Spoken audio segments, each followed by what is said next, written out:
ku munsi w'ejo kwa gatandatu nibwo igitaramo kibanziriza icyanyuma kizabera i Rubavu muri Summer Country Tour cyabaye kibera Nyamata ni mu karere ka Bugesera. Abahanzi barimo Kitoko, The Beni, Blues Melodie bashimishije bikomeye abakunzi b'umuziki bitabira igitaramo cyabereye muri stade y'akarere ka Bugesera. Gusa byaje kurangira Bwiza warutegerejwe atabashije kukitabira ngo kubera impanuka yabaye ari mu nzira agana igitaramo cyagombaga kubera. Muri iki gitaramo umuhanzi Kitoko niwe wabimburiye abandi kujya ku rubyiniro, aho yanyuze abari bitabira igitaramo cyane mu ndirimbo zitandukanye zirimo Rurabo, Agakecuru, Urukundo, Akabuto n'izindi nyinshi cyane, aho yagaragaje ubuhanga n'imbaraga mu muziki ndetse ari kumwe n'abamubyiniraga. Umuhanzi The Beni ku isaha 3:37 nibwo yarageze ku rubyiniro. Yaje mu modoka bavuga yuko igura arenga miliyoni 700. Yaje agaragiwe na MC Tino, yinjira mu ndirimbo Sibeza atungurana cyane n'uburyo yinjiye arimo kubyina bitandukanye nuko yitwaye Musanze ndetse ni Nyagatare. Ku isaha 3:51 yazamutse mu ndirimbo Ndi Kigali, indirimbo yakoranye na Medi ndetse na K8 Kavuyo, maze abari bari mu Bugesera bakomeza kumushyigikira baririmbana nawe, ndetse hari naho yaririmbaga ati Ndi Nyamata bikarushaho kunezeza abari bitabira iki gitaramo. Yakomeje aririmba indirimbo zitandukanye zirimo I'm in Love, Lose Control, Indabo Zanjye, maze yibutsa abakunzi ba Blues Melodie k'igihe cyabo kitari cyagira ngo bajye impaka nawe. Mu mashusho yagiye agaragara ku mbuga nkoranyambaga, The Beni yakoresheje imbaraga ku rubyiniro ubwo yaririmbaga indirimbo Plenty. Yazamuye amarangamutima y'abakunzi be, anahita akurikizaho indirimbo Sikosa, indirimbo yakoranye na Element ndetse na Kevin Kade. Yaje kuva ku rubyiniro asoreje ku ndirimbo Thank You, indirimbo yakoranye na Tom Close. Abafana barasimbuka maze karahava.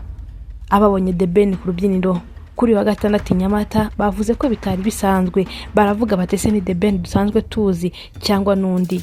Yaserutse yambaye ikabutura y'umukara, isengeri y'umweru ndetse n'ishati y'umukara. Yabyinnye karahava maze baravuga bati umuntu watoje The Beni kubyina ni umuhanga bikomeye. Blues Melodie niwe wari utahiwe ku isaha 4:35 yarageze ku rubyiniro, aho yinjiriye mu ndirimbo Ndumiwe. Abafana be bari bamaze amasaha atari make bamutegereje maze biterera hejuru bararirimba karahava. Yaje agaragiwe na moto ebyiri zisakuza cyane mu myenda y'umukara. Yaririmbye bigera ku isaha 5:05 aho yaririmbye indirimbo Munyakazi, irasobanura neza uko ari umukozi cyane byanatumye yitwa Munyakazi. Indirimbo yashimishije abakunzi mu buryo bugaragara. Yakomereje ku ndirimbo Bado, abafana be bakomeza kuririmbana nawe, ariko birangira igitaramo cyari gitegerejwemo Bwiza ataririmbye kuko yatangaje ko yakoze impanuka mu gihe yazaga aho cyaberaga Nyamata. Umuhanzi Bwiza ukuntu byaje kumenyekana ko atari buririmbe, yahamagawe ku rubyiniro na MC Lucky ariko ntiyaboneka.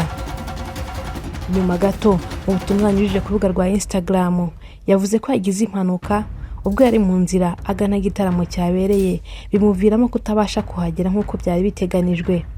Yavuze ati mbabajwe cyane no kubabwira ko ntabashije kubataramira nk'uko byari biteganijwe. Nagize impanuka mu nzira nerekeza igitaramo cyabereye bituma bidashoboka ko ngera ku rubyiniro. Ndabizi ko benshi bari bategereje n'amatsiko iki gitaramo kandi nanjye birambabaje cyane kuba ntabashije kuhaboneka. Urukundo n'inkunga zanyu bivuze byinshi kuri nge. Bwiza yavuze ko azagerageza kubashumbusha mu minsi iri imbere. Bwiza yarategerejwe muri Summer Country Tour i Bugesera, dore ko yaherukaga gutangaza ko yiteguye gushimisha abafana mu buryo budasanzwe nyuma y'uko arimbye Musanze ni Nyagatare muri ibi bitaramo biri kuzenguruka igihugu, aho ari kuberamo na The Beni, Blues Melodie na Kitoko. Dore ko yari yanavuze ati njyewe munyitege, ahangaha ndaza kubereka icyo ndi bubakorere. Yashaka kugaragaza yuko ari buze guhiga umuhanzi The Beni ndetse na Blues Melodie nk'uwateguye igitaramo. Nk'uko byari bisanzwe, imbuga nkoranyambaga zisa naho zatuje. Hari uwanditse ati i Musanze The Beni yarabikoze, i Nyagatare bose baranganije, ariko i Nyamata ho Bruce Melodie yabikoze. Abandi bo bavuze bati The Ben yatsinze hat trick. Abafana be ati baze kwiyita izina bakari kwambura. Ahangaha bagaragazaga ko uwise 001 yaryambuwe ahubwo akitwa 002. Kugeza ubu ngubu Bruce Melodie ntacyo yari yandika ngo bibe nk'intambara yabaye mu cyumweru cyashize. Icyakora umuhanzi The Ben, Tiger, one of kind, igisamagwe we yanditse ati Nyamata, arangije ashyiraho udutima. Ubusesenguzi bwa benshi mu banyamakuru ndetse n'abakoresha imbuga nkoranyambaga nk'aba influencer busa naho bwarangiye, dore ko nta byinshi birongera kuvugwa. Kora subscribe kuri Rwandalive.